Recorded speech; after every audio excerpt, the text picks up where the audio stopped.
challenge challenger brands and master their game and reclaim your market share. Okay, so leading the market for more than a century, legacy cosmetic brands dominate the beauty category on a global scale. To the right, we see the top players in the beauty industry, with L'Oreal having the lion's share of beauty sales. Despite their long-standing success, brand loyalists have grown old, and to succeed in the future at the same scale and at the same pace, it means attracting new customers, so Gen Z and millennials. If you call it karma, but the legacy retailers who preach that youth is beauty are now being pushed out by younger brand counterparts. Now, for those that don't know, challengers are those that are changing the future with big ideas that drive culture and categories. And you might know them. You might know Dollar Shave Club or Fenty Beauty, just to name a few. Now, challenger brands demonstrate the need to adapt to today's interconnected world. From Allbirds to ClassPass, these companies have turned the marketing game on its head, leveraging the power of social media to craft powerful narratives that consumers love.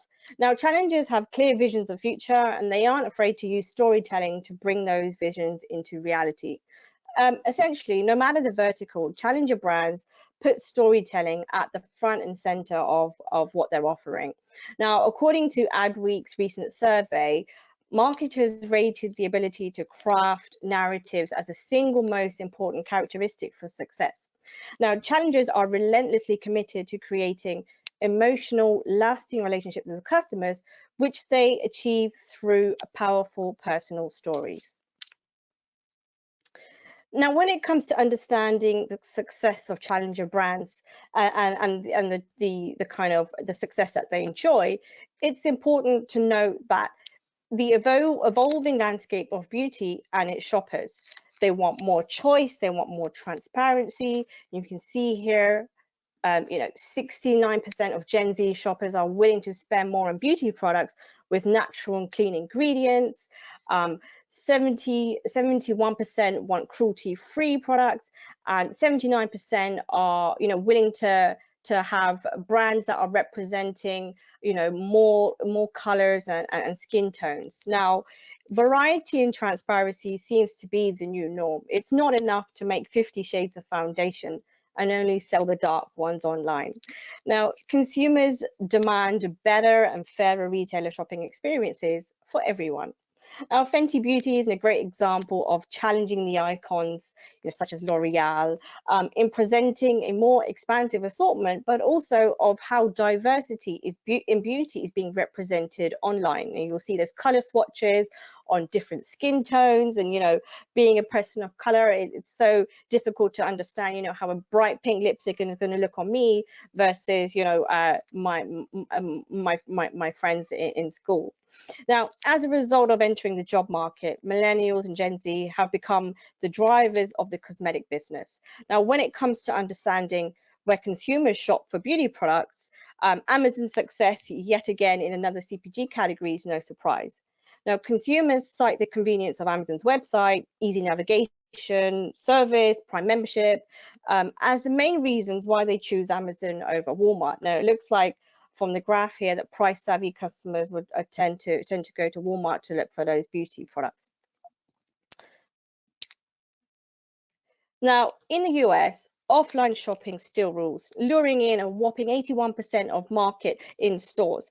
Though the distribution methods are evolving, there are more channels, traditional retail chains still play the largest role in the US, with challengers typically starting off D2C as the barriers of entry are lower.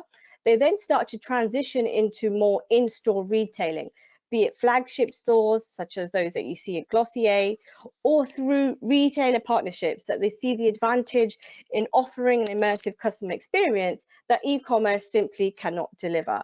Now, partnerships with well-established brick and mortar retailers have a two-way appeal, and that's something that our friends in the US have definitely picked up on. Challengers get to connect with shoppers in different demographics without the risk of committing to sort of permanent brick and mortar arrangements. Now retailers can leverage the benefit of increased foot traffic and, more importantly, increase their relevance in a fast evolving market. Now, retailers have taken notice of a challenger brands. According to Nielsen, US retailers are giving small brands double their fair share of new listings. The reason is twofold. Retailers want small brands to differentiate their proposition and to drive their margins, as these small brands tend to be quite premium and not really promoting a lot. As a consequence, small brands are capturing 2 to 3 times their fair share of growth, while the largest brands are kind of remaining flat or in slight decline. So with that being said, despite iconic brands having their fair share of the beauty market, we've seen challenges creeping in, disrupting the industry through innovative storytelling and strong branding. They're often creeping to the top of search results and as a result. So let's have a look at how we can challenge a challenger and reclaim some of that share. Now, organizational agility distinguishes challengers from icons. With limited budgets and resources, this is where the icons can reclaim their position and their presence in the category. We take the example of Henry Ford and the introduction of the first moving assembly line for mass production of the T model. His innovation reduced the time it took to build a car from 12 hours to 90 minutes. So he was able to do this via processes and structures.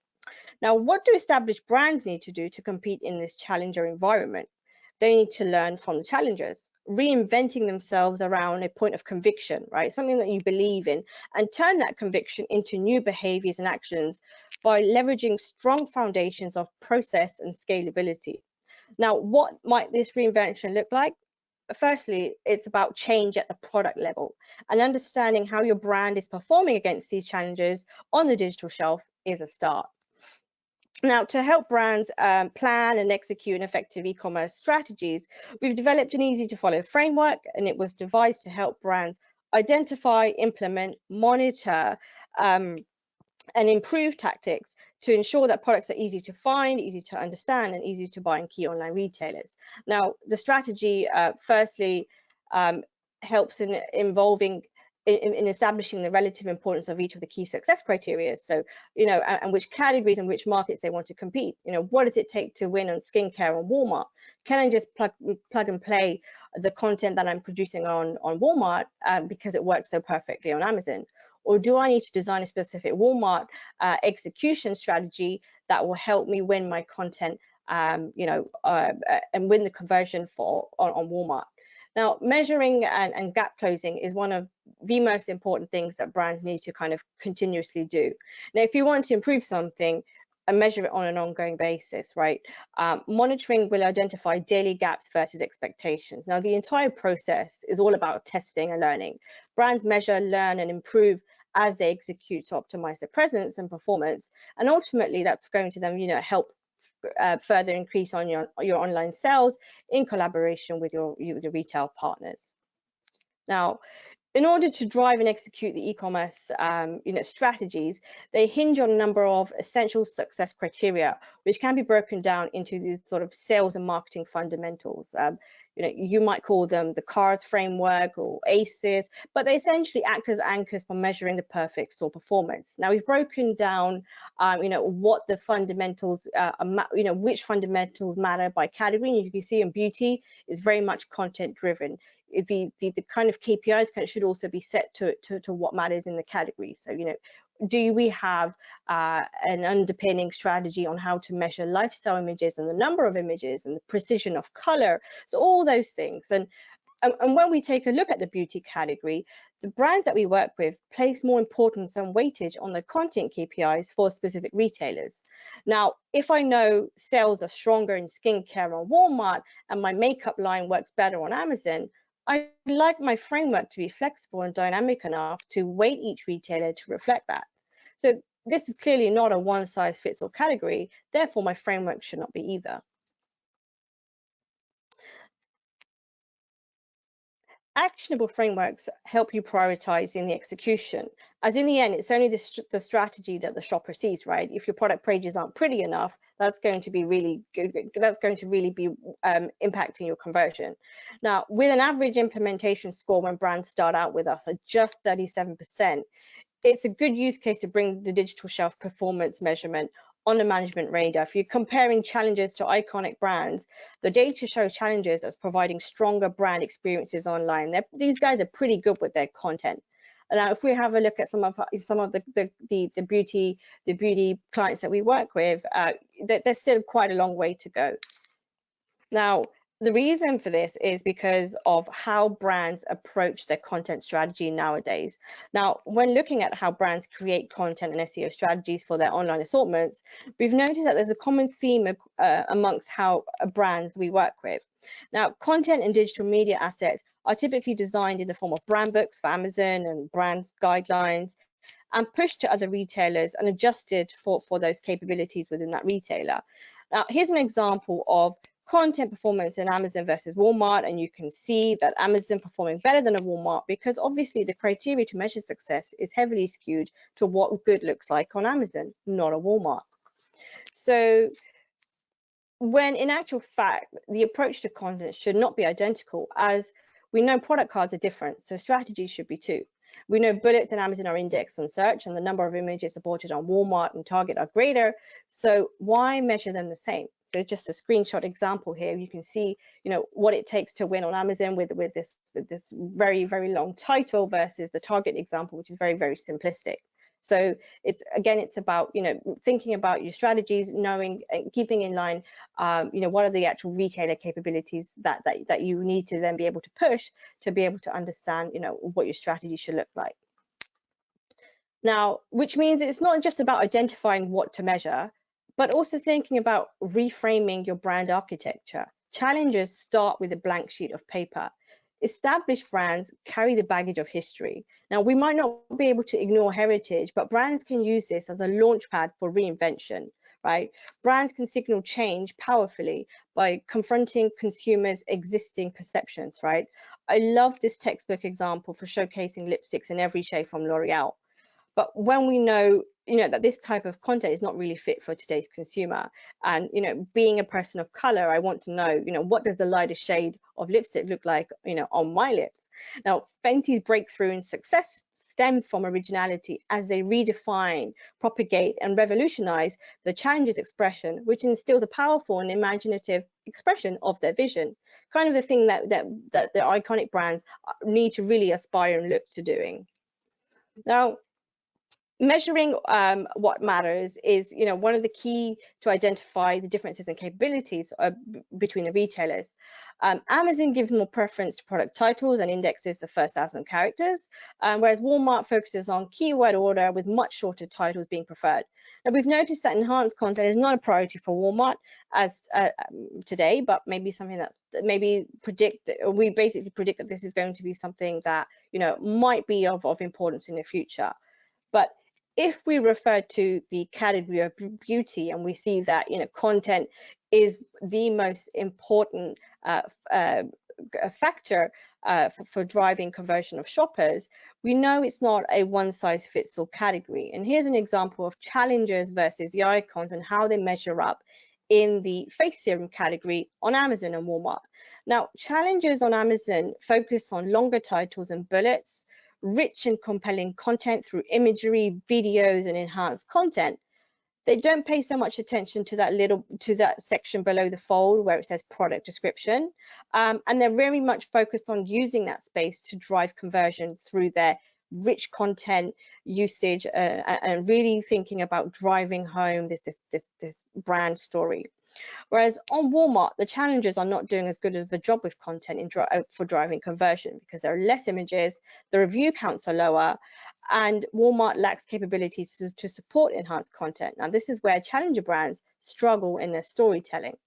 Now, variation across the opportunities is an interesting one, which represents a grey space for both challengers and icons. So that's something that both should really tap into or look to tap into on Amazon. Now, if we have a look at the language challengers and icons use, we've noticed differences in the way that their product titles are structured. Now, challenger brands use patterns of repetition with added focus on outcomes versus features. And you can see that, style guidelines, are not the norm here.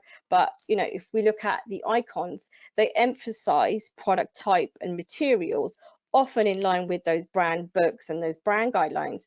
Whereas it's another example of how starting with a blank canvas can help you identify that gray space, opportunities, and really think about, what do we need to include in our product? What is the message that we want to get across to stay relevant? It's safe to say that product titles for iconic brands might need a makeover from time to time. The category is ever evolving. The shopper language needs to be revisited to remain relevant. Icons using brand speak will find that shoppers of today have difficulty resonating. So having the tools in place to understand where the gaps are in the keywords can help you stay relevant. And this is a nice example we found. It just says, it doesn't really say what the product is, but there's some brand speak in there, microsculpting. Don't really know what that means. And if we dig a bit further and analyze the face serums and amongst the icons and the way the titles are kind of structured, the keyword analysis of iconic brands shows a focus on functional keywords rather than emotive keywords. Again, what you'd be expecting from legacy playbooks. They describe the function of the product, something that goes along the lines of, the example that we showed earlier, this is a hand cream. And you'll see here we've highlighted the most common recurring keywords, and it's mainly referring to the functional keywords. Challenger brands connect with shoppers on a different level. They focus on keywords that solve the biggest beauty concerns, right? So if I'm looking for something for wrinkles, dark spots, fine lines, that's going to be pretty much keyword stuffed into the product descriptions and titles and going to be indexing higher on search, as those would be identified as the closest match. So it's always important to understand brand guidelines as well as retailer guidelines, and the importance of how they factor and weigh into the algorithm. So your Walmart brand guidelines emphasize the importance of imaging to tell a story. So images should be aligned in a specific order and tell a specific story. And we saw earlier how challengers are a weaker opponent on Walmart when it comes to brand and storytelling. So this represents a great opportunity for icons to take advantage and get on that bandwagon to tell those stories on Walmart, where the opponent is currently lacking. Now, because they matter on Walmart and it contributes to being successful, we need to be able to measure it. Now, here's an example of order of image matching, which we provide to clients specifically for Walmart. We're checking the primary imaging, the image quality, the order of the images, as that's the storytelling that we want to be able to capture and measure, and if it's mobile optimized and more. Now, naturally, measuring what matters is essentially differs from category to category. Successes for chocolates and coffee or lipstick are measured differently. Therefore, creating a framework that measures what matters most for specific retailers can help set you up for success. In most cases, you might want low brand awareness, but essentially, if you're buying if I'm buying a lipstick, I want to make sure that I'm pretty aware of what brand that I'm buying and where the ingredients are coming from. Now, 62% of consumers prefer brands that feature user-generated content on their websites. Without the benefit of massive budgets, challenger brands have to find cost-effective ways to punch above their weight and build their brands from the ground up. Now, finding a way to be part of, or better yet, create the conversation is a good way to reclaim your share. Now, moving away from big blockbuster ads, they're not very relevant now when it comes to being a part of a community. Now, leveraging technology can help create immersive experiences to re-engage the shopper and allow customers to rediscover the brand in a more personalized way. Now, it's about being authentic, right? Digging deeper for authentic truths. Challenger products have an integrity about them. They are physical manifestations of the brand's convictions and what they believe in. So to compete, established brands such as L'Oreal, they need to compete to work harder. They need to be able to identify compelling and credible product stories to further impress the shopper.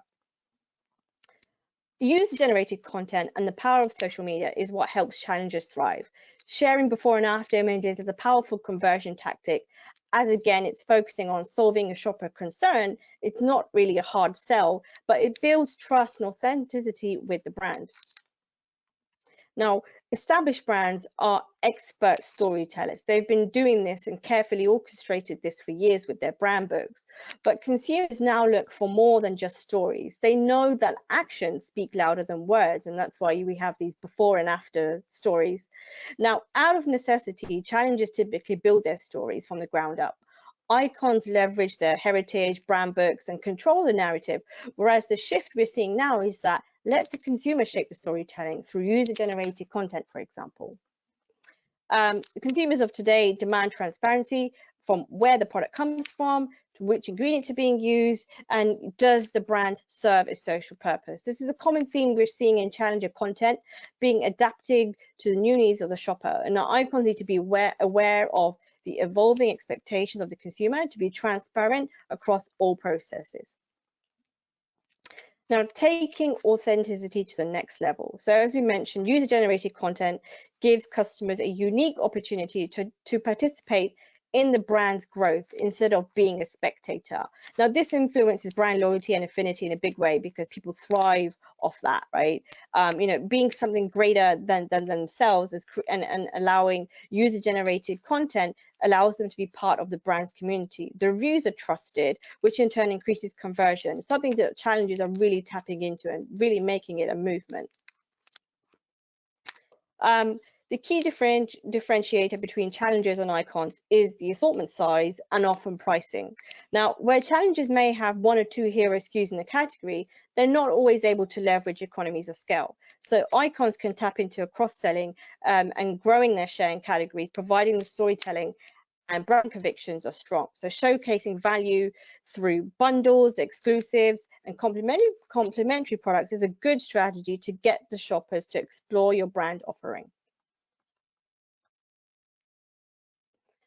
And then finally, brands have the courage to evolve their approach and learn from the challenges, right? That's something that they need to be able to do and look towards if they want to match their game. The level of creative change in the personal care sector overall is at an all-time high. In a sector so governed by established codes and practices and playbooks, particularly for these icon and established brands, it's impossible to totally ignore the category conventions. But rather than fight this paradox, icon brands such as L'Oreal, Coty, P&G can future-proof and reposition themselves as to whether they are challengers or icons and design their future expression accordingly. And we're there to help them measure it. Thank you very much.